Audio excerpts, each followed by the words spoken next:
It's really one of my favorite things to see this space filled to the brim with lots of amazing people, so it promises to be a really exciting weekend. My name is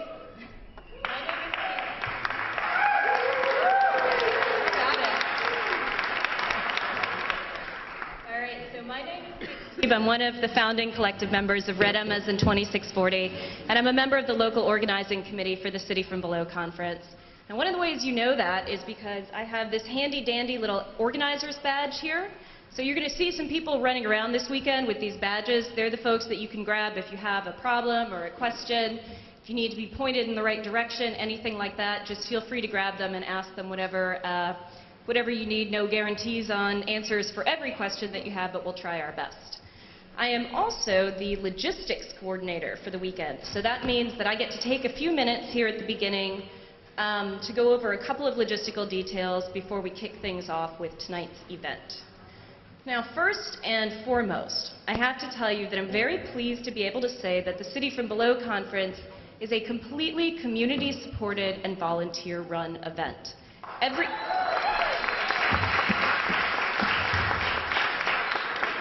cent that we've spent in pulling this off has been raised through donations and registrations from individuals and community organizations, and we're really thrilled about that because it really shows us that we can build social structures from the bottom up and across the horizontal. We don't need support from the top down to bring people together and find ways to work and network together. And that's very much what this conference is about, bringing people into contact with each other in new and productive ways.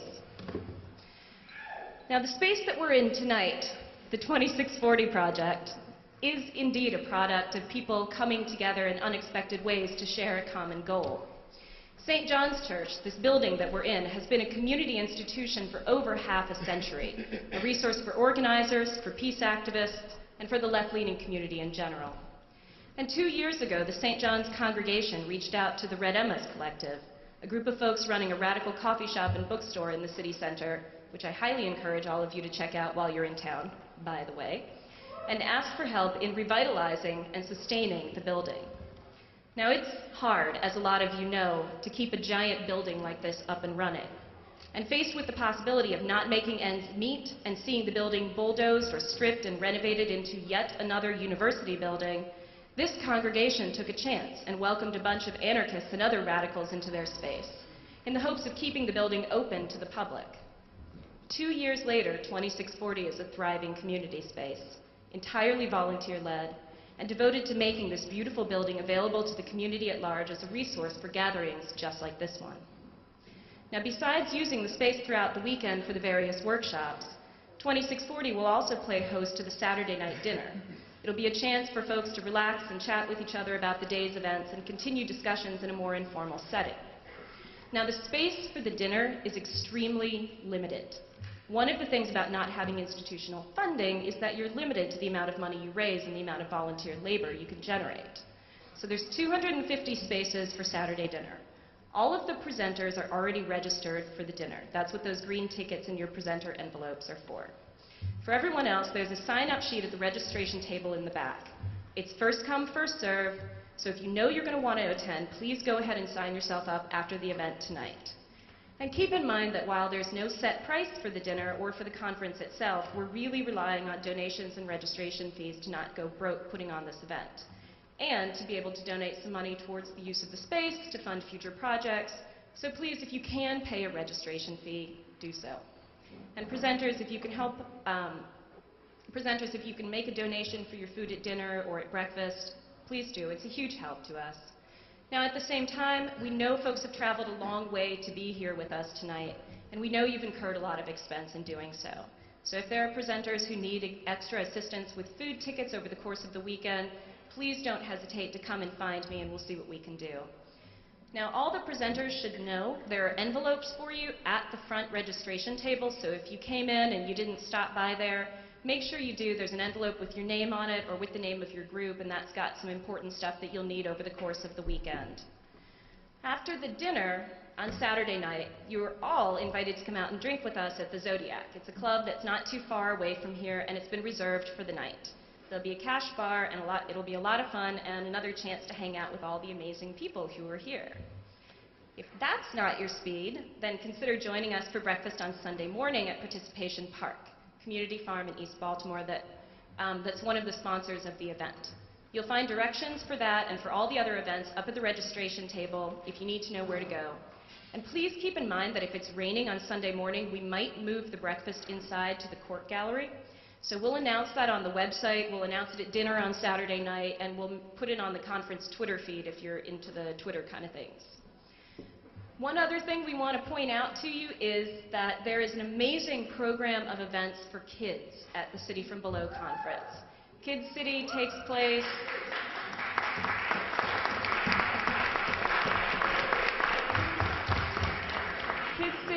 place right out here in the big yellow tent and downstairs in a room that's just around the corner here, and there's a full program of events for kids, so please take a flyer for that. There's a bunch up at the registration table. You can also ask any of the organizers if you're curious about kids programming. There is also translation services available, so if anyone is interested in or needing simultaneous translation from Spanish or to Spanish, please find Mike McGuire, who's standing up back here in the back and raising his hand over next to the soundboard. He can get you hooked up with somebody that will work with you throughout the conference to do translations. Now, one other thing I want to call your attention to before I shut up tonight is the documentation project. We're trying to generate as much documentation of this event as possible, both for the sake of preservation and analysis, but also to make sure that this amazing confluence of people and projects is available and accessible to people who can't be with us here tonight. There'll be video and audio recordings in all of the session rooms, and we're looking for folks to help out with additional recordings, with live blogging, with writing up reflections on the conference, and with editing video and audio after the fact. So if you want to be involved with any of that, see the folks at the documentation table, which is in the back near the registration, and they're waving their hands over there. There'll also be interviews throughout the weekend, some of which will be with a local youth advocacy and media group called Kids on the Hill, others organized by the documentation team. So if you're interested in working with interviews, let us know and check out the interview room in the back near the concessions area. And we'll make as much of the audio and video available as quickly as possible. But we're also interested in a longer range project, producing a newspaper that brings some of the themes of the weekend to a wider audience. Now, Baltimore is amazingly fortunate to have a radical grassroots newspaper here in town called the Independent Reader. They're another one of the sponsors of the conference. And while the Indie Reader is largely Baltimore focused, we're hoping to work with all of you to produce the first ever national issue of the Indie Reader, a special City from Below edition that will print in quantity and make available to all of you to distribute in your own cities. So money raised through registrations and through the sale of the amazing City from Below posters designed for us by members of the Just Seeds Artists Cooperative will go to fund the printing of the paper. And if you want to distribute them in your town, we're just asking that you give us your name and your contact info and agree to pay for postage to your city, and we'll send you a bundle once they're done. Because ultimately what we want to see is the discussions that start at this conference continuing past the weekend and beyond the four walls of this building.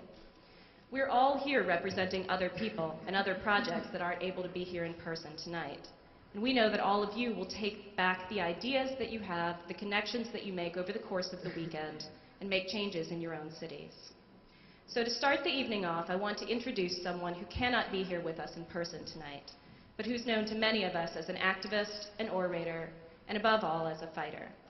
Mumia Abu-Jamal recorded this statement from Philadelphia's death row as an opening to the City from Below conference. Please give him your ear.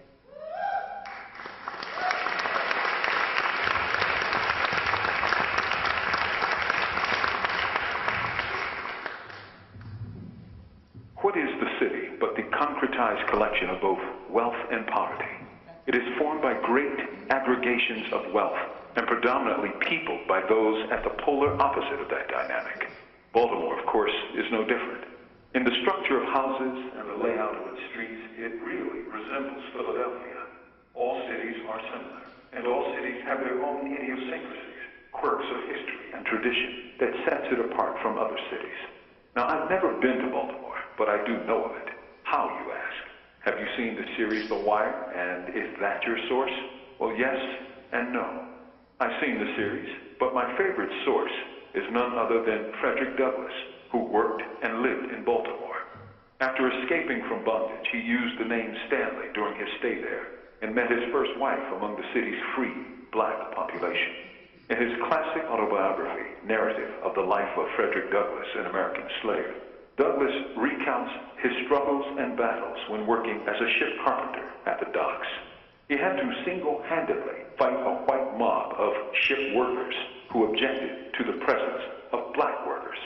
Of course, this was 150 years ago, and the same thing could have happened in Philadelphia or Boston or New York, but it happened in Baltimore. It is part of our common history, whether we know it or not, but for damn sure, it's better to know it. For this allows us all to really see a city, warts and all. For only by truly seeing it can we hope to change it, and change it we must. What better opportunity could there be but now, when the economy is in free fall? This is the time to build, not buildings, but movements, community organizations, coalitions of common interests. That is the meaning of the city from below. For there, the people are. There, the problems are.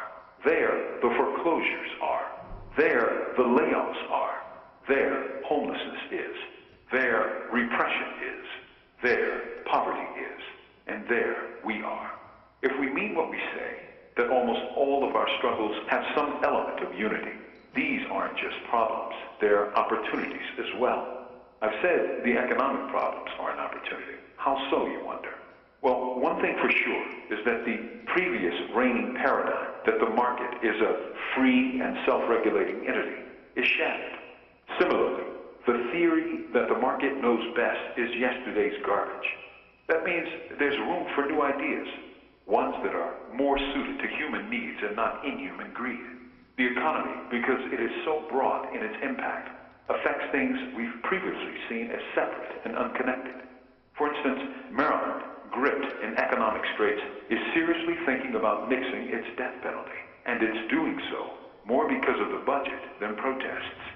Several years ago, New Jersey came to much the same conclusion, and Kansas is struggling today over this same question. The housing problems being faced by millions means there's now room at the tables of power to build safe and affordable housing, and also provide meaningful jobs to young men and women in the construction trades. Consider this. What would the nation look like today if almost 6 months ago, some $300 billion or so was put into a mass housing and jobs program instead of the locked vaults of some banks and investment houses? Yes, the city from below is the site of problems, but also the birthplace of a wealth of solutions. But that's only so if you come together and fight for it. No election will do it.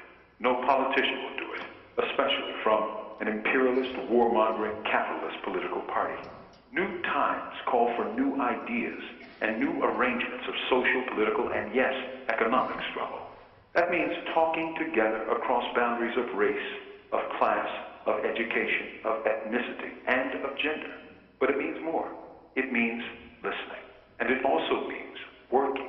As a student of history, I'm often troubled by the tragedies that have turned the country towards paths of hatred, violence, and repression. I think of Bacon's rebellion, perhaps one of the most impressive interracial rebellions against the lords, ladies, and elites. What followed is, of course, racialized slavery for Africans, to attempt to ensure that such unity would never rise again. Of course, it did, again and again, all throughout American history. But the student of history wonders, what if those people of Nathaniel Bacon's 17th century insurrection in Virginia had won? Well, perhaps our entire history would have been profoundly different, and a lot of suffering, centuries of suffering, could have been averted. When people come together, that's dangerous, for it suggests that they may begin to work together, to hope together, to struggle together, to fight together, for not crumbs from the master's table, but for change, for social justice, for environmental justice, for an end to empire and wars for lives, for an egalitarian economy, for a new order. It is our power to build a movement for social transformation. Indeed, it is our duty to do so. For within our common history is Bacon's Rebellion, the Abolitionist Movement, the Knights of Labor, the Civil Rights Movement, the Black Liberation Movement, and beyond. Behind us is not only the genocide of Native Americans, the land lust that sent them to reservations to die slow and bitter deaths, or the vicious capture and enslavement of millions of Africans, or the exploitation of millions of workers to enrich the few. There's also a long and distinguished history of resistance, from the heroic struggles of the Red and Black Seminoles, as seen in the exploits of Wildcat and John Horse, to the resistance of Leonard Peltier, from John Brown to the SDS, from Fannie Lou Hamer to Angela Davis, from Martin King to Malcolm X, from the Deacons of Defense to the Black Panther Party, from the Mau Mau to MOVE. From those days to these days, resistance is also our patrimony, if we claim it and if we join it. The people of the city's bottom have never just accepted their repressive conditions. They organized, they worked together, they dreamed together for a better day, for a better way. So organize, work, and dream together as you come together today to change the nation. Your work is more precious than you know. The ancestors of the past dreamed of you today. Those to come in the future will look back to see how you dealt with the challenges of today. Let them say we did our best and made their lives better. I thank you all for your invitation to open this conference. On the move, long live John Africa. From death row, this is Mumia Abu-Jamal.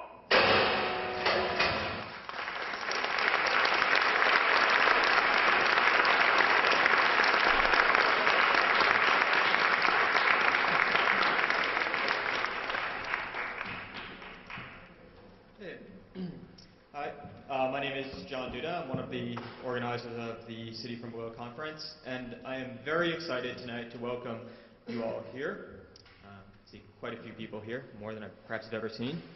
And I'm especially excited to welcome our participants for tonight's opening night panel. While I think that Mumia said much of what I would have wanted to say to frame what I hope will be happening here this weekend, and probably far more eloquently, I do want to say a few words about what we had in mind when we started organizing the City from Below. So why cities? Why do we need to think about cities in relation to our practice, as activists, as scholars, as artists, as workers, as neighbors?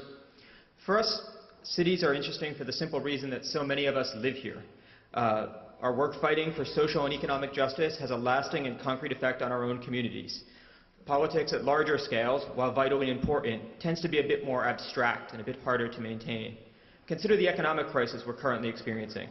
While the spectacle of the collapse of finance capital occupies most of the media's and the nation's attention, it's our city schools that will lose funding. It's our neighbors whose homes are facing foreclosure. And it's the pervasive inequalities in wealth that trace a 21st century color line through the urban environment that are going to be wildly exacerbated. So that's cities. But why the city, then? It's our conviction that we need to not just be able to enumerate the problems facing all of our individual cities, but we need to think about the city in general, and not just what we can generally say about how and why cities work the way they do, but what kind of city we'd like to see. Without a vision of the city we'd wish to see, without a utopian imagination that can point the way not just to a marginally better city, but towards a city where housing is not something to be struggled for, but a given, a right. Towards a city free of a repressive police apparatus, cycling millions and millions of people through an unjust criminal justice system. Towards an environmentally sustainable city. Towards a city run not by graft and developers, but by empowered, democratic, bottom-up communities. Without all of that, we don't know what we're fighting for. And that's why we want the city. But finally, why the city from below? We took this last part of our title for the conference from the Zapatista slogan, from below and to the left. And what's important to us is that our struggle to reclaim and redefine the city is a movement, a process, a chance to work and fight alongside one another, and to talk and listen to each other. While we do so, figuring out where we're going and how we're going to get there ourselves, together. And I can think of few better people to start this conversation off than our panelists tonight, whom we've asked to speak on the topic of crisis and resistance in the neoliberal city. With us tonight are David Harvey, professor of anthropology at the University of New York, and without a doubt one of the most important people working today on questions of radical geography and the political economy of cities. We also have Max Rameau here with us from Miami, who works with the Center for Pan-African Development and its project Take Back the Land, which many of you have recently seen has been getting quite a bit of national media attention for its inspiring occupations of foreclosed homes. We're also joined by Shiri Pasternak, a scholar and currently at the Department of Geography and Planning at the University of Toronto, whose work has focused on the questions of property and the commons, and who has put that work into practice as an activist, most notably on a campaign called Abandonment Issues, aiming to outlaw abandoned buildings and reclaim them as housing and community space. And our last panelist is Esther Wang, an organizer with New York City's CAAAV, Organizing Asian Communities, which is a multi-issue community rights group over 2 decades old, doing some amazing work on the front lines of urban struggle, and also, as an organization, a founding member of the new and very inspiring Right to the City Alliance. So in terms of format, each panelist will have about 15 minutes for their opening remarks. We'll then give them a chance to talk to each other and pose questions that they have within the panel, and then we'll open it up to some questions from everyone else. So please join me in welcoming our panelists.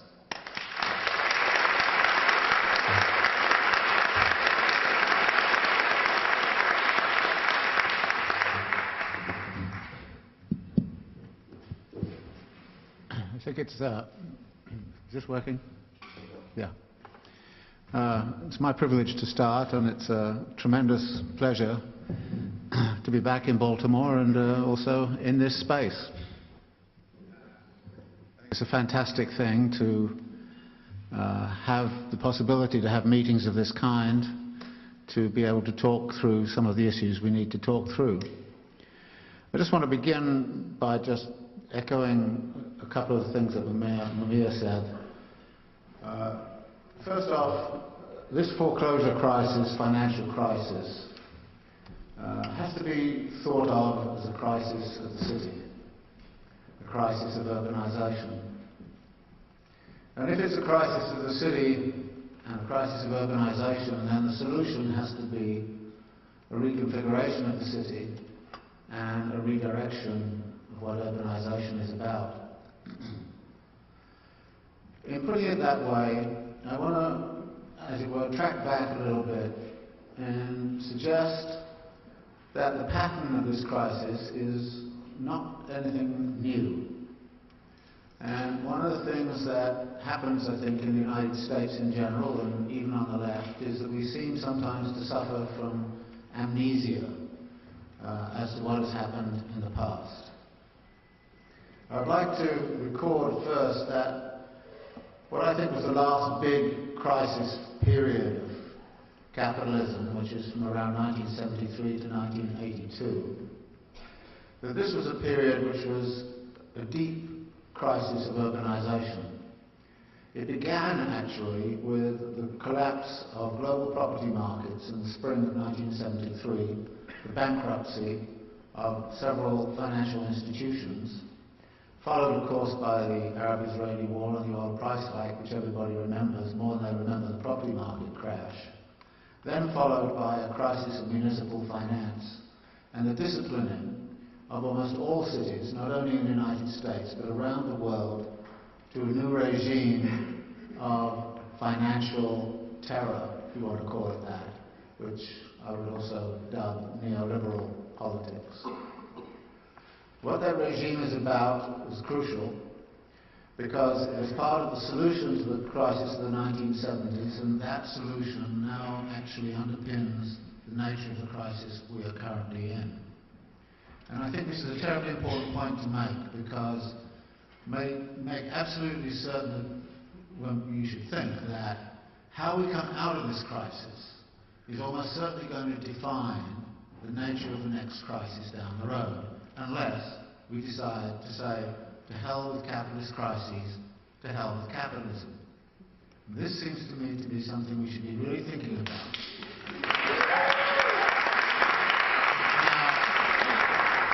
Now the interesting thing is that between the fiscal problems of New York City and all the rest of it in the 1970s and the property market problems of the 1970s, we've gone through a period which could be characterized, I think, by two major things. First, In the 1970s, it was clear that corporate America was in difficulty economically and politically.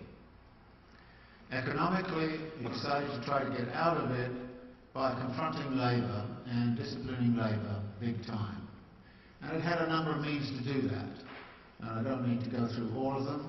One was it opened up immigration, the 1965 Immigration Reform Act in this country, but it's very interesting to remember that back in the late 1960s and 1970s, the Germans were importing people from Turkey. The French were actually subsidizing bringing in immigrants from the Maghreb. Britain was, of course, accepting people from the ex-empire. And the Swedes were bringing in people from Yugoslavia. So actually immigration became one of the big tools amongst the capitalist class to try to solve the problem of the power of labour and scarcities of labour and high wages and all the rest of it. The second was to use technological change to try to throw people out of work as much as possible through labour-saving innovations. The third was that people invented interesting politicians with the names of Reagan and Thatcher, whose main mission was, of course, to screw labour and to destroy labour organisation. And they did it democratically, whereas Pinochet did it by military violence in Chile and military violence in Argentina and all the rest of it. So there was an assault, a political assault upon labour. And finally, if that didn't work, then, of course, you offshored production by going to Mexico or going to the Philippines or Bangladesh or ultimately to China. By all of these means, it seems to me that what capitalists did successfully was to discipline labour in the 1970s, early 80s. And by the time you get to 1985, the labour question is no longer a serious barrier to capital accumulation. And what that meant, however, was that labour had very little power in the market, and as a result of that, real wages did not increase anywhere in the world, and even in the United States, from the 1970s to the present day. We've been through 30 years of wage repression, and that wage repression has been such as to ensure that the capitalists could get fairly high profits thereafter. And actually public policy was oriented in that direction. I always remember Margaret Thatcher's economic advisor, sometime after he left the position, kind of said, well, you know, I really believe that the fight against inflation was really a cover to go bash the workers and create an industrial reserve army, and so that capitalists could have easy profits ever thereafter. And that is, in fact, a sort of raw truth that I think was there. So having come out of the crisis with having solved the labour problem and gained high profits, what we've seen since then, of course, is a tremendous increase in inequality, a tremendous concentration of wealth and that in the upper classes. The story we're told is that the upper classes should have that wealth because, after all, they invest. And they invest, and as they invest, they create jobs, and aren't we all grateful to them for doing so? The idea that we could actually get jobs by other means is ruled out of the picture, of course. But in fact, the capitalist class doesn't particularly care about creating jobs. It cares about making money. And it soon found in the 1980s in particular that it could make money by investing in asset values rather than in production. So it started to invest in the stock market. It started to invest in property markets. It started to invest in oil futures and all of those kinds of things.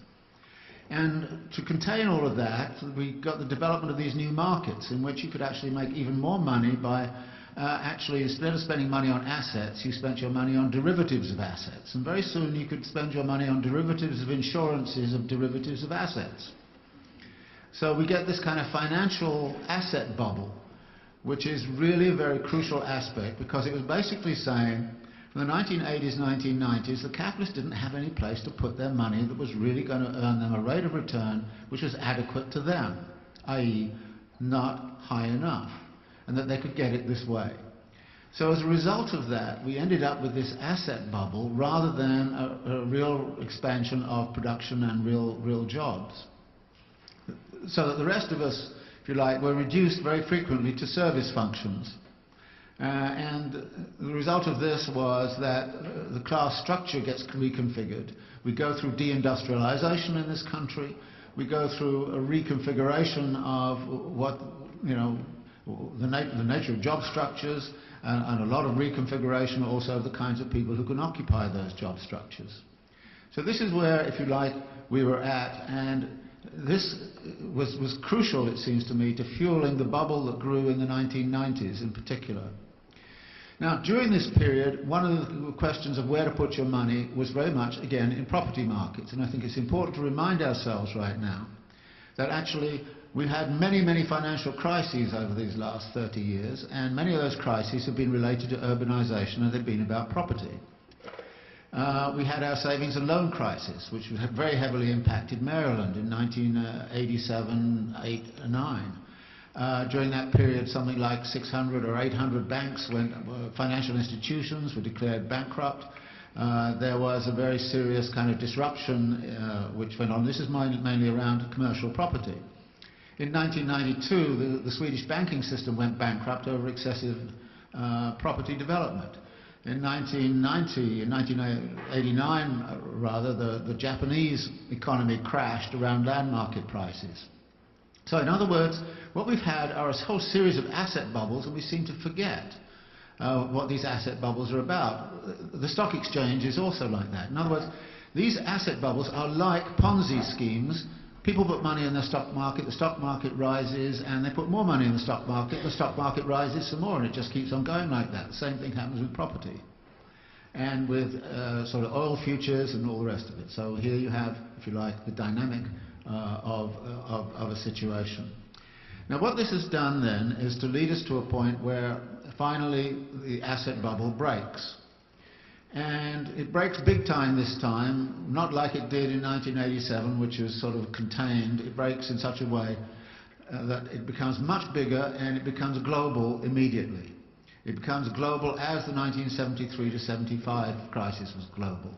And that then poses the problem, what exactly are we going to deal with this? Now the answer to this sort of thing was also given by the way that we came out of the crisis of the 1970s. Because in the 1970s, the New York investment banks procured vast quantities of money from recycling petrodollars, and their big problem was where to invest it. The economy wasn't doing well. Where did you put your money? They had to make a rate of return. So one of the things they decided was to start lending to developing countries, to lend it to countries, because, as Walter Wriston kind of said, the good thing about lending to countries is that countries can't disappear. You know where they are, and you know you can go get them. And so in the 1970s, they started investing in countries, and what did they do? They lent to places like Mexico. Then they raised the interest rate, and the Mexicans couldn't pay, and the Mexicans were going to go bankrupt. What did this mean? If Mexicans really went bankrupt, it would mean that actually the New York investment banks would go bankrupt. So at that point, the government stepped in, the Treasury and the IMF got together, and they bailed out Mexico, so Mexico could bail out the New York banks. But they bailed out Mexico in such a way that the Mexican population suffered a drop in living standards of around 20% in the next 2 to 5 years. This is what's called saving the banks and sucking it to the people. Now, I defy you to look at what's been going on in this country in terms of public policy and say it's anything other than saving the banks and sucking it to the people. I mean, we're the ones who are paying, they're the ones who are benefiting. This is a class project. It was a class project back in the 1970s. It continues to be a class project. If we come out of this crisis with that class project intact, then we are in deep trouble. We have to turn it around in such a way that government policy and all activity gets turned into the support of the people, not the support of the banks. The banks should be nationalized. The banks should be turned into public utilities that serve people, not capital. And this is something which we really need to concentrate our ideas on right now. In particular, it seems to me, the biggest danger of all is that this stimulus package which has been passed is going to be handed out to mayors, it's going to be handed out into all over the place in such a way that there's absolutely no control in terms of exactly what's going to be done with it. What's going to be done with it is people are going to fulfill their favourite projects. Mayor Bloomberg's favourite project is to give $45 million to retrain Wall Street executives, which seems to me a sort of an astonishing way in which to spend the money, but that's the way Mayor Bloomberg thinks. I think we have different ideas, and I think in New York, together with some of the social movements who are forming the Right to the City group in New York, we would like to suggest a whole different set of ways in which the stimulus package could be spent in such a way as to be able to benefit people rather than to benefit capital. Along with that, we have the supreme irrationality, which I think is going to be talked about here, so I'm not going to go into it too much. The supreme irrationality that you have tent cities arising in California and increasing homelessness at the same time as you have all these vacant properties around. Is that a rational situation? And it is at that point that it seems to me that actually political activism can take very direct action. And picture the homeless in New York City. Rob is here, commandeered a building the other day in New York City, and that is the kind of thing that we need to support publicly as much as we can. So I want to leave it there and pass it over to you, because I know that is one of the issues that very much concerns you. Thank you very much.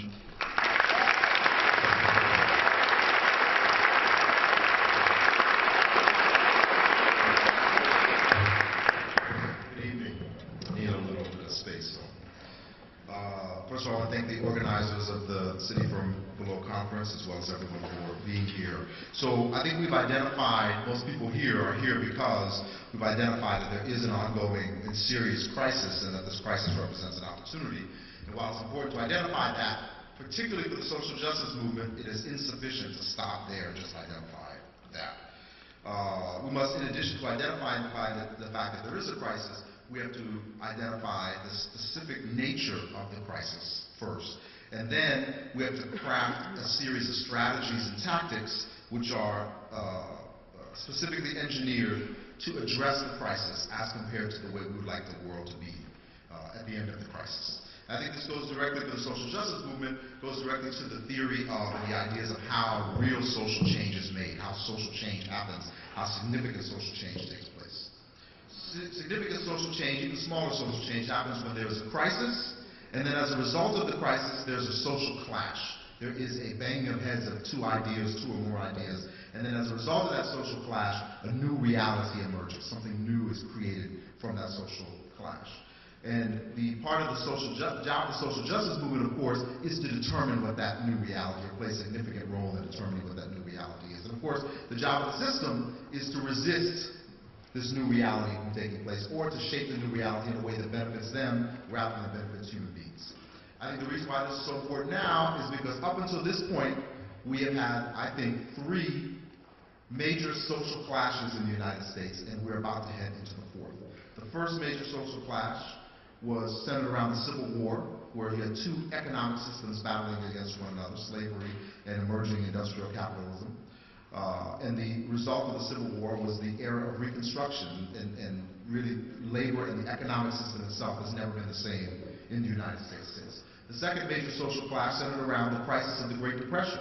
And as a result of the Great Depression, labor made demands, individuals made demands, and all kinds of other social forces made demands, and the New Deal was the representation of what the changes were. And you never think about labor and the social safety net in the United States in the same way as a result of that clash. And then the third major social clash was around the Civil Rights Movement, where you had both Civil Rights Movement and the anti-war movement, where you had the black community standing up and saying that we're not going to tolerate the kind of treatment that we receive. And as a result of the Civil Rights Movement, you had the Great Society of additional social safety nets. You never think about race and race relationships in the same way in the United States. We argue that we are now on the verge, on the cusp of entering into the 4th major social clash. And it is our job in here to figure out what the nature of this social clash is now as it begins, and make sure that we fight for the things that we want to come out of this in the end. This is also a significant time because we're talking about here the crisis and resistance, but most of the time oppressed people and supporters of oppressed people are in a mode of resistance. And when you think about resistance, you think of someone hitting or stabbing or doing something to someone and someone resisting or trying to stop that from happening. And that is what happens the majority of the time in the social justice movement. We're resisting, we're fighting against the actions of the other group. What's so unique about this time is we are entering a time where it's not just resistance, or it's not limited to resistance. We could actually be headed into a time when we are advancing. Not resisting, but advancing. We need to prepare for that. This is important because we have to know, if we're going to be advancing, we have to know where we are advancing to and what we are advancing towards. And I think some potential huge moves can be made, but also some significant mistakes can be made as well. Significant mistakes that we can learn from the Civil Rights Movement. During the Civil Rights Movement, when there was a lot of social change made, According to the book Black Power, being black in the United States consisted of two real fundamental problems. One was being black, and the other was being poor. And both problems had to be addressed by the civil rights movement, or at least were supposed to, because of a number of factors, including the direction in which the media and those in power took it, but also because of the class makeup of those who were leading the civil rights movement. The civil rights movement addressed being black, but never addressed being poor. So in many parts of the United States, you would go into an area of town, you have restaurants, you have a nice restaurant, Shea Whitey's restaurant, and you go in there, there would be no black people inside eating because there were laws that said black people were not allowed to go in there. As a result of the civil rights movement, the problem of being black was effectively resolved, at least in a legal sense, where all the laws that said black people can't go to this restaurant were ended. So today, you go into almost any city, into a nice neighborhood, you go into Shea Whitey's, and there's still no black customers. Not because there are laws saying that, but because the civil rights movement addressed the problem of being black, but failed to address the problem of being poor. So now, black people are allowed to eat there, but still can't eat there because we don't have the money to eat there. So one problem was addressed, but the other problem, we cannot repeat the same mistake as we enter into this next social clash and the changes which we're going to make in it. I'm arguing now that the crisis which we have, the economic crisis which we have here, is fundamentally rooted in land, and therefore the clash is going to be fundamentally about land. And because the clash is going to be about land, at the end of this crisis, people, the society in general, will be thinking about land significantly differently, in a significantly different way, at the end of the crisis as we do now. I think today, for the most part, if you ask people, does a bank have the right to buy a house, leave it empty for years on end if that's what they want to do, most people would still say yes. At the end of this crisis, I don't think that's going to be the case anymore. People will think about land in a different way. But this is not a foregone conclusion, the fact that that will happen. It's going to take a significant turn in the other direction. So we're going to enter the social clash, and at the end of the social clash, we're going to think about land and land relationships in a significantly different way, but that doesn't mean that it's going to happen in a significantly different way in the way that we think about it, or we would like it to happen. It could happen in a significantly different way, in a way that we don't want it to happen.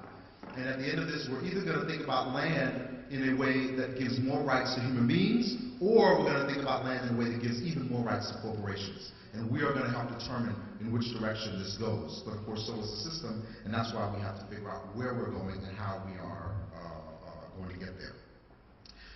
So this social clash, what it's made up of now, we're asserting, is two fundamental ideas which are hitting up against each other. Two rights or perceived rights which are clashing up against another. And this is nothing unusual. You have rights clashing up against each other all the time. But on the one hand, we have the right of human beings to housing. And on the other hand, you have the right or perceived right of corporations to make a profit. And increasingly, it seems as if those two rights are mutually exclusive. If everyone gets housing, corporations can't maximize their profit. And conversely, if corporations maximize their profit, then everyone can't get housing. So every society has contradictions which it has to figure out, sort out. And this society is no different, and now this is a big one which this society has to figure out. All the time with the sort of thing, the right of one person to free speech versus the right of someone else to get peace and quiet. And now we have to resolve these two rights which are clashing up against each other here. We assert, Take Back the Land asserts, that the right of human beings to housing supersedes the right of corporations to make a profit. And if we have to choose between the two, we would choose the right of human beings to have housing over and above the right of corporations to make a profit. The way that plays, how does that play itself out on a practical level? For us, Take Back the Land is very simple. On October 23rd, 2006, a group of about 20 of us arrived on a vacant lot on the corner of 62nd Street and Northwest 17th Avenue in the Liberty City section of Miami. We seized control of the lot, of the government-owned lot, and we built a shantytown there, named the Emotion Village Shantytown. The shantytown stood for 6 months, and we housed over 150 people altogether. We seized control of the land, and we decided what was going to happen on that land, rather than allowing the elected officials and the developers to come in and decide what happened on that land.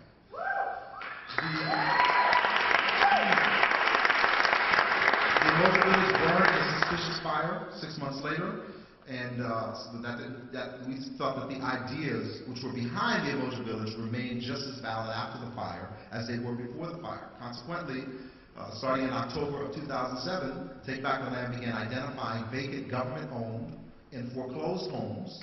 We entered the homes and we moved homeless people into peopleless homes, and we've been doing that ever since. This is the way that we are going to assert that the right of human beings to housing supersedes the right of corporations to make a profit, is by taking vacant land, using it for the purposes that we feel are most appropriate for our community, and not allowing the system to do whatever it wants to do with those units or with that housing. That's the way which we're going to force this issue. And this needs to happen on a scale which compels a change in the laws on the ground about how land and land relationships are formed. And so this needs to happen at such a large scale. These takeovers, these moving in people into taking over these vacant, these happen at such a large scale that it forces the system to say it is actually going to cost us less money to give all these units away than it's going to cost us to take all the units back a second, a third, a fourth, and a fifth time from the people who are taking them over. That's how on the ground we're going to make the challenge that land belongs to human beings rather than belongs to corporations. Incidentally, yesterday, while I was here in Maryland, Take Back the Land seized another lot, government-owned lot, and we had 10 volunteer students come from a local college in Florida anyhow, and we seized the control of the lot and we built a urban garden yesterday and today. So we seized another piece of land and we're using that land for food. We're entering into an incredible crisis, which both is going to be extremely vicious and present incredible opportunities, not only for the social justice movement, but indeed for all of humanity. But the things that are going to happen at the end of the crisis are not guaranteed. It could go our way or it could go in a different way. We need to prepare now, not just for resistance, but for advancement forward.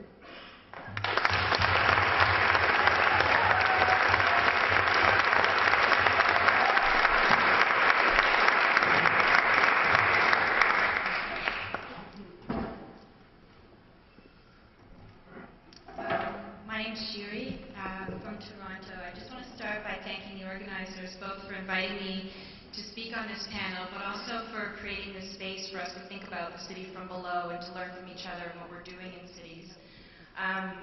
I was involved in a project that John mentioned with David Waksmuth, who's going to be presenting in more detail the project of abandonment issues over the course of last year. And this was before the economic crisis hit, and really the scale of abandonment in Toronto is pretty small compared to what's happening in the States, and even smaller thinking about what's happening in the States now with the foreclosure crisis. But we saw that there was a problem of abandoned buildings in Toronto, and we saw that there was a problem of tens of thousands of people on an affordable housing wait list. And we thought, as Max said, that there's a kind of math here that's really simple to do from a social justice analysis, and that's that if there's houses with no people in them and people with no houses, that we should really bring these two things together. And so we pushed for a use it or lose it bylaw. It's before City Council this spring. We're hoping that it gets passed. And that would mean that any abandoned or vacant properties in the city would be expropriated and turned into affordable housing.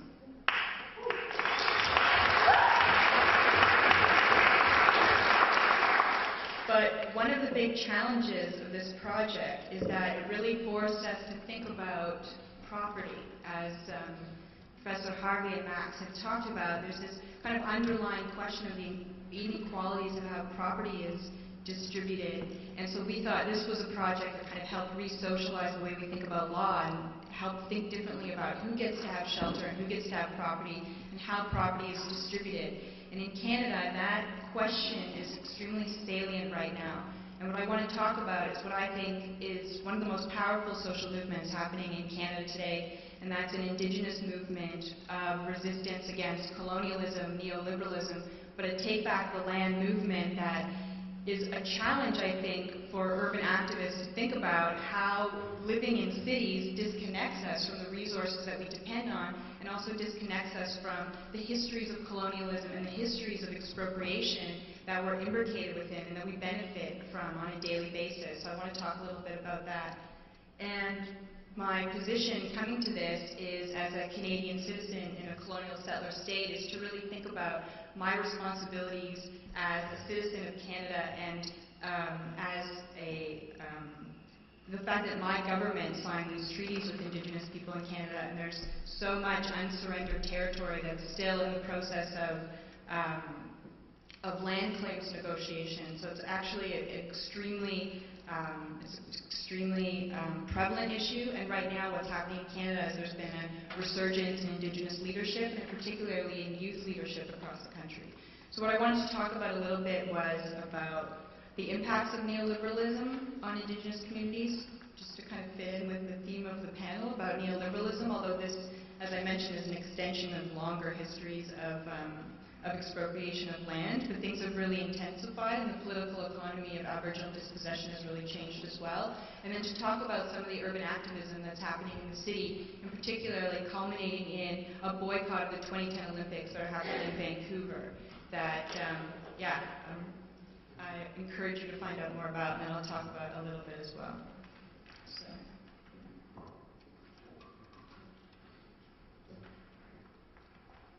People are most familiar, I think, in 1994, the Zapatistas rose up against the Free Trade Agreement. And what wasn't reported as much is that there was a huge wave of blockades and resistance that happened in Canada as well around that period and in a couple of decades leading up to that period. In particular, under the shadow of Oka, there was a huge crisis within a Mohawk community called Kanesatake in 1990, where there was one of the biggest deployments of the Canadian military in the history of the Canadian state against a small band of natives who were fighting to reclaim sacred burial ground from a golf course that wanted to expand from 9 holes to 18 holes. That was an international fiasco and garnered a lot of attention for Indigenous rights in Canada, but things only accelerated from there. In 1995, resource industries in BC, wanting to take advantage of new resource extraction privileges given by NAFTA, invaded Shuswap territory in the summer of 1999 with armored personnel carriers, landmines, heavily armed paramilitary police SWAT teams, and wouldn't let the media in. And much like what we see in third world countries, all of this was done in the name of reforming traditional land systems and traditional land tenure systems. So due to the geography of Aboriginal lands in Canada, they form a real final frontier to capitalist penetration and accumulation, and Aboriginal people in Canada have, in a sense, marked the geographic limits of capitalist expansion. They were pushed off fertile agricultural lands when Canada was settled, but ironically they were pushed into the kind of what looked like kind of craggy desert lands or rocky areas that turned out to be extremely rich in resources for mining and oil and timber resources today. So one of the key aspects, I think, about thinking about the economic crisis is I think a lot of the emphasis has been on production and circulation of capital, and less has been about property relations in terms of land, even outside of the city in terms of property values of land.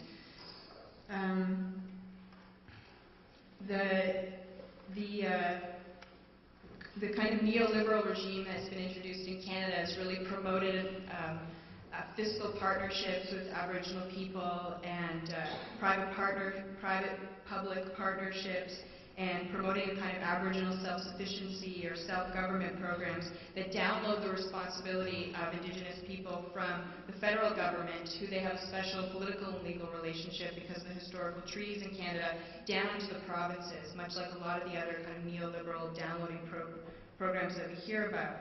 And one of the ways, interestingly, that this is done is by trying to take the communal land tenure systems of Aboriginal people and actually turning them into municipalities, and trying to turn them into cities. There's a long history of that with assimilation and enfranchisement acts in Canada, where private property rights the government attempted to inculcate communities with private property rights by forcing Native communities to divide their reserves into lots, or to have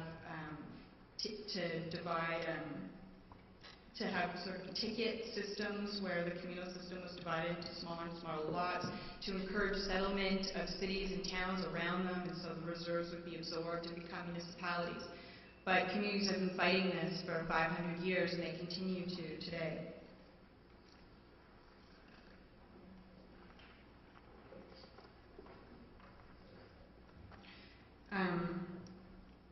And this, I'm pointing to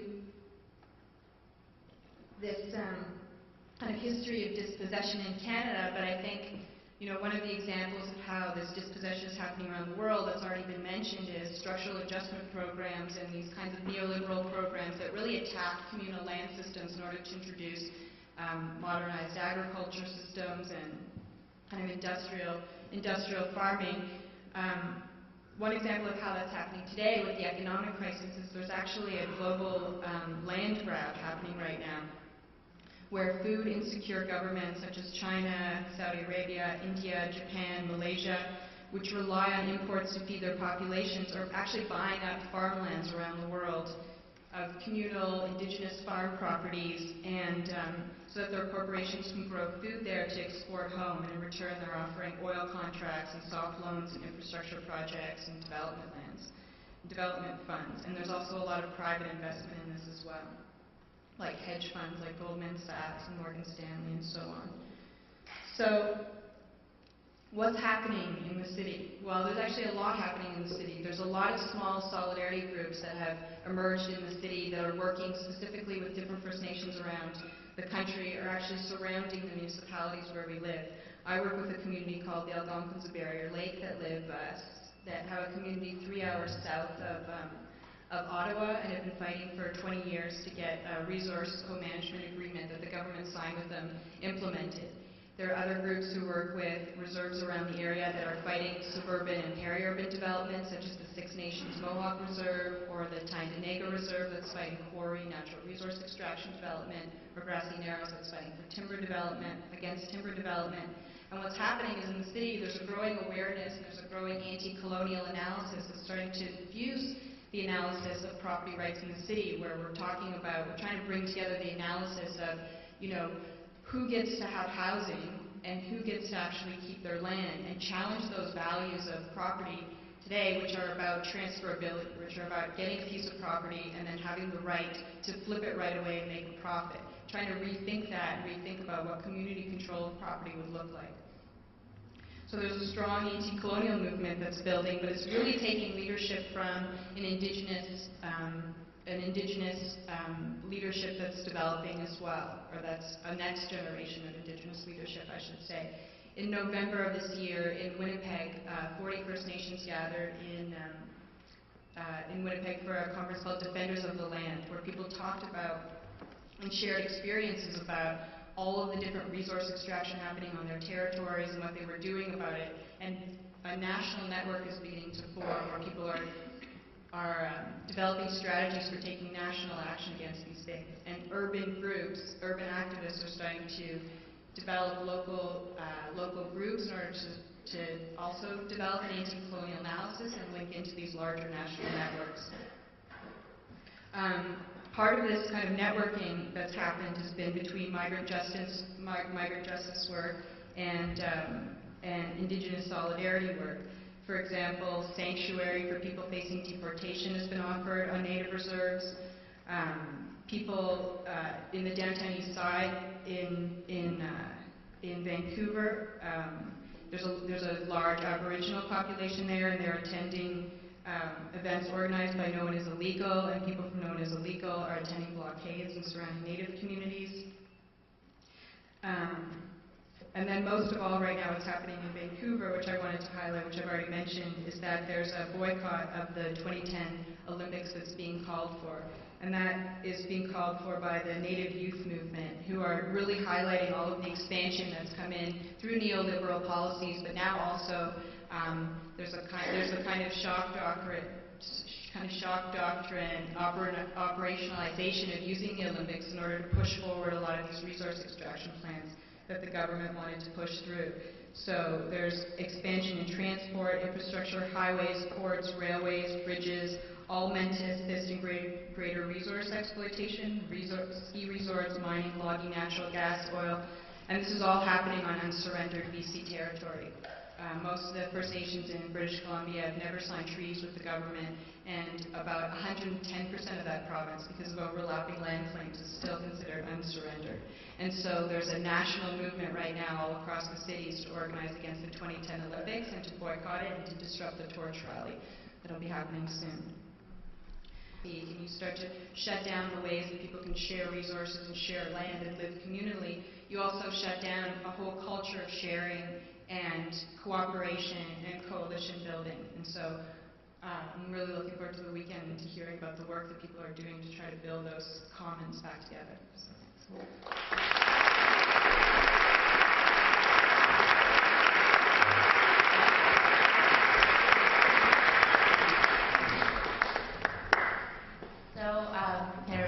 Hi everybody, I'm the last speaker, which I'm sure y'all are very happy about all the time. So my name is Esther Wang, and like John said earlier, I'm an organizer with CAAAV Organizing Asian Communities in New York City. So I wanted to start by going over what I hope to share with you tonight. First, I just want to share a little bit about what CAAAV does, just so you have a grounding and some background about what it is that we do and where what I'm saying is coming from. Next, I want to talk a little bit about conditions both in Chinatown and New York City, not just in the current moment around the economic crisis, but in the past decade or so, what it's been like to live in New York City, particularly if you are a working class or a low-wage worker, immigrant working class worker in particular. And then finally, I want to share some thoughts that I and others have had in New York City, both in CAAAV and in the Right to the City New York Alliance, around what are some of the opportunities in the current moment that weren't present even 6 months ago, and what are some of the strategies that we can use to actually create the world that I'm sure we all imagine that we would like to live in. But first of all, I want to say definitely thank you for the conference organizers for putting this together.